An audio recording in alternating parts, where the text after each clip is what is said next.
GloRilla dropped one rap bar last week, 8 words, and it somehow managed to start a pregnancy conversation, reignite relationship speculation, and remind everybody that she does not need a press release to make noise. She rapped about having Brandon Ingram's baby on a Latto record, just casually, in the middle of a verse, and the internet has not recovered since. That bar didn't come out of nowhere. There's a whole story behind it. Months of pregnancy rumors that started from a photo shoot, a no-lash selfie that had haters working overtime, and a relationship with an NBA star that has been quietly building since Thanksgiving 2024. April 24th, 2026, Latto releases a new single called GOMF, short for Get Out My Face. GloRilla is featured. The two have history together. This is actually their third collaboration, so fans were already expecting something good.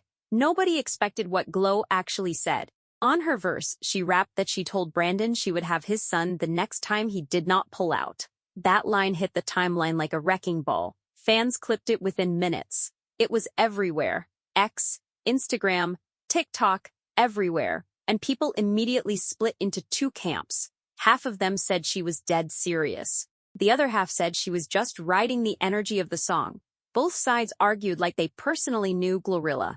Here is what makes that bar so much heavier than it seems on the surface. Latto, who features GloRilla on this track, announced her own pregnancy alongside this album.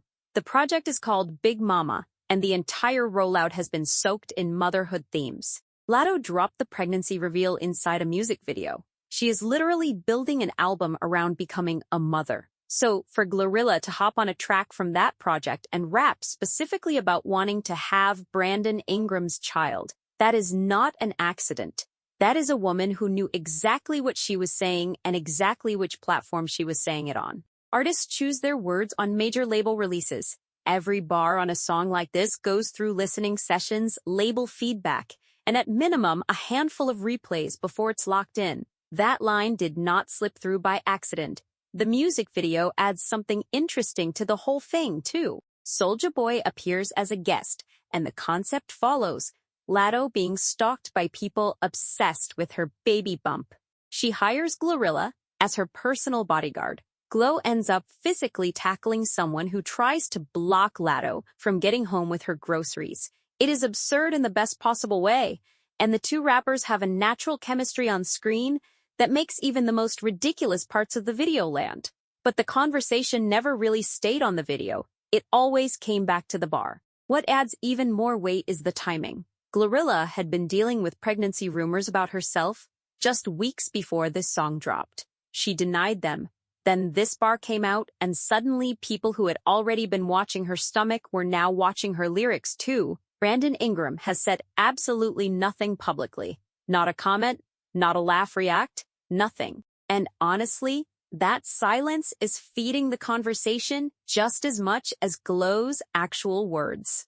Whether she meant it as a genuine declaration of where she sees this relationship going, or whether she was playing into the big mama narrative in the smartest possible way, the result is the same. People are talking, and Glo is, as usual, at the center of it, without breaking a sweat. Before any of that GOMF conversation happened, there was already a whole other situation brewing, and it started because of a hoodie. Early March 2026. GloRilla posts a photo shoot on Instagram. She is wearing a small zip-up hoodie and sweatpants. Between the hem of the hoodie and the waistband of the sweats, a small strip of her midsection is visible. That is all. That is the full extent of what happened. The internet turned it into a 9-day investigation. People zoomed in. They pulled screenshots. Someone claimed they could see a brown pregnancy line running down her stomach. Others said her face looked different. Her body shape had changed. She was glowing differently. Within 48 hours, GloRilla pregnant was trending, and the comment sections on every major gossip page were flooded with people debating something nobody had any actual information about. The timing made it worse. Latto had just announced her pregnancy. GloRilla and Latto had been linked together throughout this whole rollout, so when people were already primed to think about babies and announcements, seeing GloRilla in a slightly oversized hoodie with a sliver of belly showing was apparently enough to set off the entire speculation machine. There was one obvious problem with all of this. GloRilla had been publicly documenting her gym progress for months. She had posted workout updates. Her physique was visibly changing, not because of a pregnancy, but because she had been putting in actual work in the gym. The people who paid any attention to her fitness posts had context. People who were just jumping on the pregnancy train did not care about context. She let the noise build for a while. Then she responded the way she always does. Not with a statement, not with an explanation. Just with presence. At a Raptors game not long after, she sat courtside with her father and a friend. Cameras found her in the crowd, as they always do. She noticed the lens pointed at her.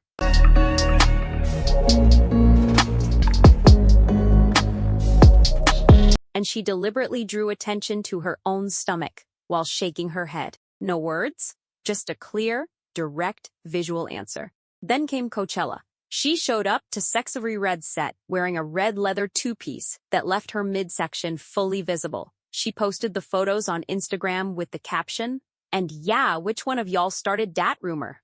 That caption did more work than any lengthy denial could have. The courtside appearance at the Raptors vs. Grizzlies game in April was the final nail in the coffin. Memphis was the setting. Her hometown, and Brandon Ingram kissed her right after the game while Project Pat and La Chat performed at halftime. Her stomach was clearly visible. The rumors died. What the whole episode really exposed was something that goes beyond GloRilla specifically. Women in hip-hop, Black women especially, have their bodies placed under a microscope the moment they make any change in how they dress or how they look. GloRilla switched from crop tops to sweatsuits for a few weeks. And that was enough for the internet to declare a pregnancy. The idea that a woman might just want to wear comfortable clothes on a regular day apparently does not compute for some people. She handled it without panic and without performing humility. She just showed up, showed the receipts, and moved on. GloRilla posts a short mirror selfie video on X. Braids pulled back, gray sweats, no makeup, no lashes. She captions it, "No lash moment." Me, I'm special, special. And that is it. A quiet, casual, bare-faced clip. Nothing provocative, nothing staged. People still had a problem with it. Within hours, the comments and quote tweets were filling up with speculation. Why does she look different? Did she get work done? Is she using a filter? The usual cycle started up again. People scrutinizing a Black woman's natural face and treating normal features as evidence of something suspicious. Now, some background on why this keeps happening with Glo specifically. Back in May 2025, she had rhinoplasty. When rumors about her nose circulated at the time, she confirmed it with 2 words on X. She wrote, "And DID," and kept moving. No essay, no defensiveness, just confirmation and zero shame. She set the tone early for how she handles these conversations. She is not going to apologize for anything she has done with her own face, and she is not going to let haters frame it as a scandal. So when the no lash moment post kicked off another round of speculation, she had already developed a very specific muscle for this type of situation. Her first response was quick and sharp. "I put you delusional bitches in a frenzy every time I post." She said it like she was barely even inconvenienced, which is what made it land so hard. She was not angry. She was almost amused. And that energy, the "you are beneath my irritation, but you are still going to hear from me" energy, is a specific kind of power that very few people actually have. Then she came back with the second response, and this one was genuinely creative. She asked her critics a very direct question. She wanted to know if any of them had gotten a raise for spending time analyzing her face. Did the rent get paid? Did the car note disappear? Did a single dollar enter their account as a result of all their research into why she looked the way she looked? Or y'all really just mad at a bitch? Gorgeous for free. That line does something interesting. It is funny on the surface, but underneath it is actually calling out the complete pointlessness of what these people were doing. They were spending real time, actual hours of their real life, picking apart the natural face of a woman who had simply posted a selfie. And what did they get for it? Nothing. She asked them to account for their time, and they could not. One person tried to push back by saying they were not mad. They just remembered how she used to look. GloRilla came right back. Are you getting paid for remembering that? Why does it matter so much to you? Again, not anger, just a consistent refusal to let the logic of the criticism stand unchallenged. She kept responding across multiple posts, each one a little more pointed, until the conversation had completely flipped. What started as people critiquing her had turned into GloRilla, exposing how little these people had going on. The haters were the story. She made sure of that. This is worth paying attention to because it is actually a skill. Most people either ignore hate entirely, which can sometimes come across as not caring, or they over-respond and give the critics more attention than they deserve. GloRilla does something in between. She responds precisely enough to shut the conversation down, with enough wit that her fans enjoy it, and then she closes the chapter.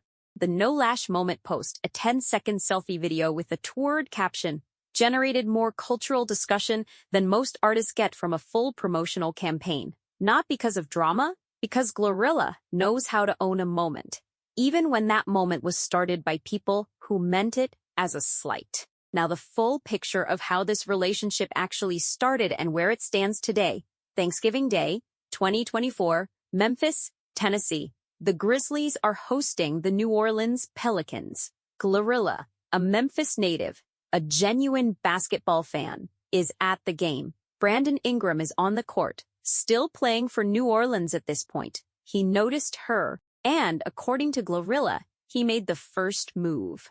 She shared this in a December 2025 interview with Complex. When the interviewer asked how they met, she laughed, confirmed the Thanksgiving game, said him when asked who approached first, and then immediately pulled back. But that's it. That's all I'm gonna say. She was protective of the details but honest about the broad strokes. It was charming because it was completely unforced. The two kept whatever they were building completely private for the next several months. No hints on social media, no sightings, no leaks. They moved quietly, which is actually hard to do when you are a Grammy-nominated rapper and an NBA All-Star. Then July 2025 arrived. GloRilla turned 26. She flew to Cabo, Mexico for her birthday, took a group of people with her, and at a nightclub called Balam, cameras caught her dancing close with Brandon Ingram.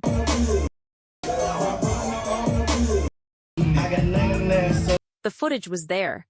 The internet connected the dots, but neither of them confirmed anything. She posted photos from the trip that included a shot of herself leaning against a man's tattooed arm. The same tattoos that belonged to Brandon Ingram, but no face, no name, no caption that would make it official.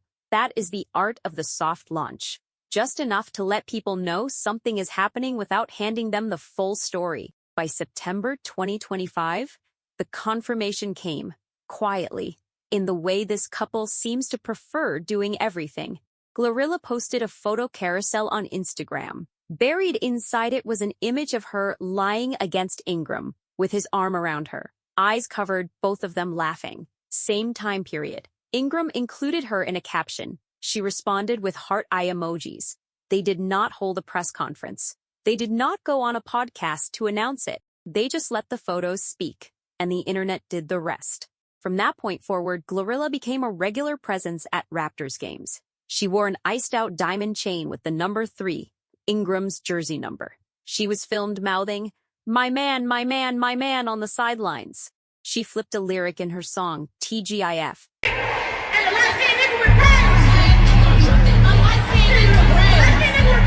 During a live performance, switching the original line about a brown-skinned man with dreads to a clear reference to Ingram, who is lighter-skinned and wears braids. When a reporter asked her about it afterwards, she smiled and said, "I said what I said."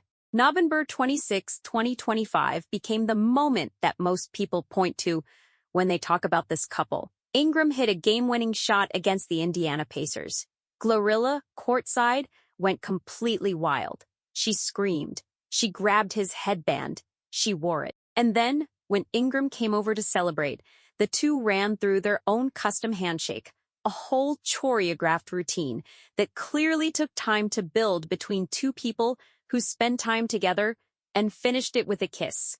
That moment went everywhere. Not because it was a stunt, because it was clearly real. The All-Star Weekend in February 2026 added another dimension. GloRilla played in the NBA All-Star Celebrity Game. Ingram, who was selected for the actual All-Star Game, was in the stands watching her. At halftime, he reportedly came down to give her genuine basketball advice on the court. An NBA All-Star coaching his girlfriend through a celebrity game halftime. It was funny, it was sweet, and it showed the ease between two people who actually know each other. Through all of this, Ingram has been consistent but quiet. He shows up for her. She shows up for him. Neither of them has made the relationship the centerpiece of their public persona. GloRilla said in her complex interview that they make a conscious effort to keep the private parts private, not because they are hiding anything, but because some things do not need to be performed for an audience. That philosophy made the GOMF bar land even harder when it dropped. 'Cause for a woman who has been deliberately protective of her relationship details, choosing to rap about wanting to have this man's child on a major label track is a level of openness she has not shown before.